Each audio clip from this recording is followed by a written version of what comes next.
Pode ser difícil acreditar, mas tudo que existe no mundo, os prédios, os carros, o asfalto, o semáforo, as árvores, os passarinhos, até nós mesmos, absolutamente tudo é formado pela combinação de pouco mais de 80 elementos químicos. Se pudéssemos mergulhar no mundo microscópico das coisas, veríamos que esses elementos químicos são conjuntos de átomos, que combinados das mais diversas maneiras, formam os diferentes materiais. Atualmente, além dos 82 elementos químicos naturais conhecidos, existem mais 31 sintéticos, isto é, criados artificialmente. Esses elementos são organizados em uma tabela de acordo com a semelhança das suas propriedades químicas e físicas. É a tabela periódica. Uma tabela que não é para decorar, é para a gente entender como funciona e saber tirar dela as informações necessárias. Na tabela periódica, nós organizamos os diferentes elementos químicos segundo as suas propriedades físicas e químicas por afinidade. Ela organiza essas informações. Portanto, a tabela periódica é uma porta que conecta o mundo das coisas que nós vemos, das propriedades físicas e químicas, com o mundo conceitual e invisível dos átomos, dos tipos de átomos. Aqui nós temos o elemento químico estanho na forma de um metal, na forma dele puro. Eu só tenho, essencialmente, átomos de estanho. E isso está relacionado com o tipo de átomo, que é o elemento químico estanho. Os elementos foram sendo descobertos aos poucos e organizados nessa tabela. Então, cada célula, cada quadradinho da tabela, traz uma série de informações importantes sobre o elemento químico. No centro da célula, nós observamos o símbolo do elemento químico. No caso do estanho, SN. Nossa, por que duas letras? Não é porque não só S. Não pode haver dois símbolos iguais. E nós já temos o elemento químico com o símbolo S, que é o enxofre, que está aqui na tabela, olha só. Então eu tenho o símbolo do elemento químico, que é universal. E abaixo está escrito o nome do elemento químico na língua que a tabela for traduzida. No nosso caso, então, estanho. O que significam esses números que tem para cada elemento químico na tabela? O primeiro desses números, que é o número mais importante, é o número atômico. E ele fica no lado esquerdo do elemento químico, um pouco abaixo. O número atômico define o número de prótons do átomo do elemento químico. Isso quer dizer que os átomos do elemento químico estanho possuem 50 prótons em seu núcleo. Outro número importante que está colocado para cada elemento químico é a massa atômica. A massa atômica fica também à esquerda do símbolo do elemento químico, um pouco mais acima. A massa atômica está relacionada ao número de nêutrons e ao número de prótons no núcleo dos átomos. Essa massa atômica é uma medida relativa ao múltiplo do átomo de hidrogênio. O átomo de hidrogênio é o elemento químico mais leve e nós dizemos que a massa atômica do hidrogênio é 1. Então, o que isso quer dizer? Que a massa atômica do átomo de estanho é 118 vezes a massa do hidrogênio. É um átomo mais pesado, é um átomo maior. Guilherme, e o sal? Aonde ele está na tabela?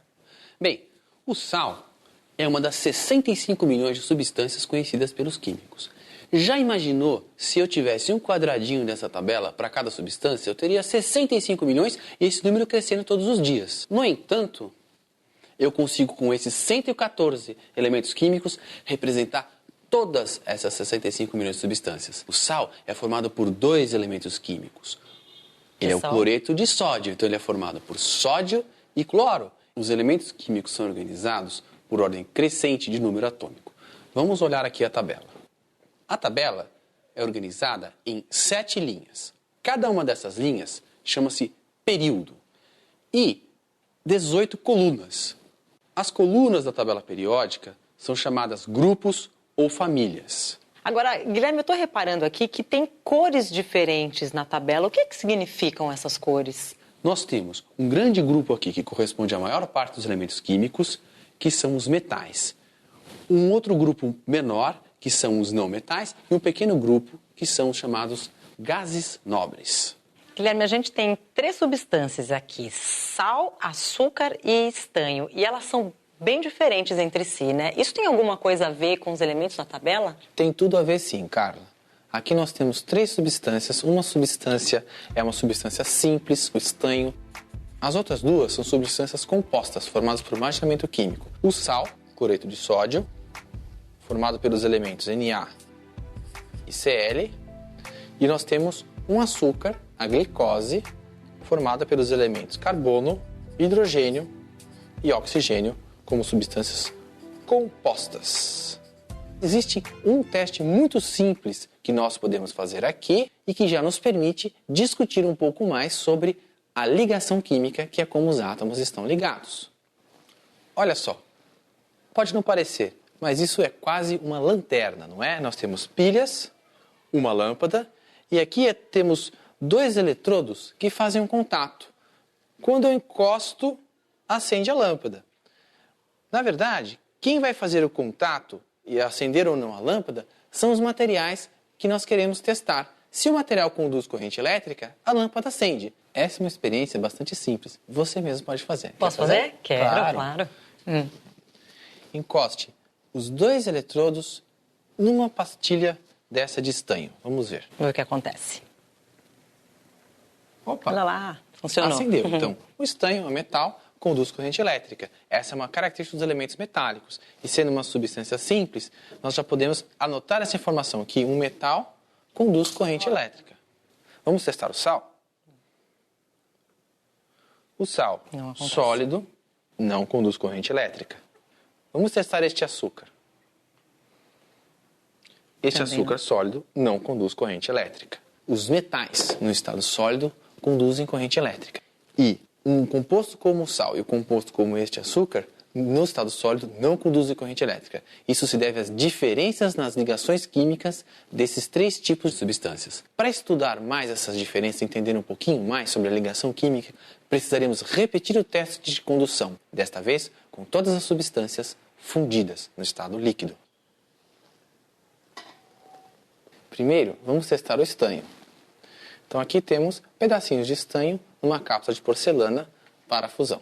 Vou acender o bico de Bunsen. E agora vamos aguardar até que o estanho funda. Veja, Carla, já fundiu. É rápido, né? É sim, no caso do estanho. Bem, eu vou desligar o fogo e você já pode efetuar o teste. Tá bom, vamos ver. Acende. Você viu? Então as substâncias metálicas conduzem corrente elétrica tanto no estado sólido quanto no estado líquido. Vamos testar o açúcar? Vamos.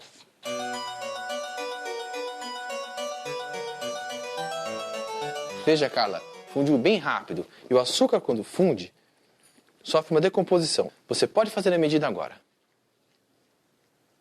Parece que o açúcar não conduz corrente elétrica, nem sólido, nem líquido, não é mesmo? Verdade. Agora, vamos fazer o teste com o sal. O sal vai demorar mais para fundir, porque a temperatura de fusão do sal é 800 graus Celsius. Agora vamos fazer o teste. Só que, Carla, esse teste eu vou fazer, porque aqui estamos trabalhando a 800 graus, tá bem? Tá bom. Vamos ver se o sal, no estado líquido, conduz corrente elétrica. Veja só. Conduz. Então o sal não conduz no estado sólido, mas conduz no estado líquido. Quando nós fizemos o teste de condução de corrente elétrica no estado sólido, este açúcar não conduziu corrente elétrica. O sal também não conduziu corrente elétrica. E o estanho conduziu corrente elétrica. Quando nós fizemos o teste de condução de corrente elétrica com as substâncias no estado líquido, este açúcar não conduziu corrente elétrica no líquido também. Já o sal conduziu corrente elétrica e o estanho também conduziu corrente elétrica no estado líquido. Para que haja condução de corrente elétrica, é necessário que haja cargas em movimento. Então, o tipo de ligação química determina se existem cargas no material e se essas cargas podem se movimentar. No caso do estanho, temos uma ligação química do tipo metálica. Na ligação metálica, os átomos estão próximos uns aos outros, mas eles compartilham uma eletrosfera por todo o material. Há possibilidade de movimentação de cargas, tanto na substância sólida quanto na substância líquida. Por isso, o metal estanho conduz corrente elétrica no estado sólido e no estado líquido. Vamos pegar agora o outro caso deste açúcar, que é formado apenas por não metais. Não conduz corrente elétrica nem no estado sólido, nem no estado líquido. No estado sólido, poderíamos dizer, bem, a ligação química é tal que há cargas, mas não há como as cargas se movimentarem, por isso não conduz. Mas ele não conduz mesmo no estado líquido, indicando que as partículas que compõem as substâncias formadas por não metais não são partículas carregadas. Trata-se de uma ligação química chamada covalente. Já no caso do sal, nós observamos que ele não conduz no estado sólido, mas conduz no estado líquido. Quer dizer que ele é composto por partículas carregadas. De fato, ele é composto por íons. Quando estão líquidos, esses íons podem se movimentar e conduzir corrente elétrica. No estado sólido, isto não é possível. Olha, Guilherme, eu confesso que eu fiquei surpresa de quantas coisas diferentes a gente pode aprender a partir da tabela periódica, viu? Muito obrigada pela aula. Por nada.